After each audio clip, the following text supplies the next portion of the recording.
জায়গায় ভাবতেছি আমরা ঠিকই আছি বাজান। বিড়ির মধ্যে যে 4টা আলামত আছে, ব্যক্তি জাহান্নামের আলামত। 1 নম্বর আলামত হলো বিড়ি ধরাইতে কেউ জীবনে কোনোদিন বিসমিল্লাহ কয় না। আমি মেলা পুরান বিড়ি খাই না করে হাতে হইস করে দেখছি ভাই। জামাতে যখন আইসে কয় বাবা 40 বছর ধরে টানি।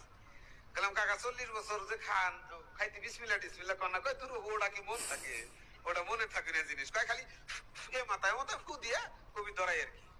ফুড়া কিন্তু দেয়, ওনার একটা অভ্যাস আছে, এই মাথায় মাথায় ফু দিয়ে ধরায়। বিড়ি খাইতে কেউ বিসমিল্লাহ কয় না। শুনছি মেলা পুরানা বিড়ি খাই না লাগর কাছে, জীবনেও কয় না।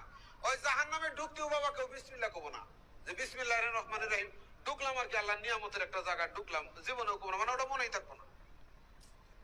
বিড়ি খাইতে আগুন লাগে, জাহান্নামের মধ্যে আগুন আছে। বিড়ি টান দিলে ধুমা বাইরে হয়, জাহান্নামের মধ্যে ধুমা আছে। 4 নাম্বার, বিড়ি টানার শেষে কেউ জীবনে কোনদিন আলহামদুলিল্লাহ কয় না, যে আলহামদুলিল্লাহ সমস্ত প্রশংসা আল্লাহ তোমার, তুমি যা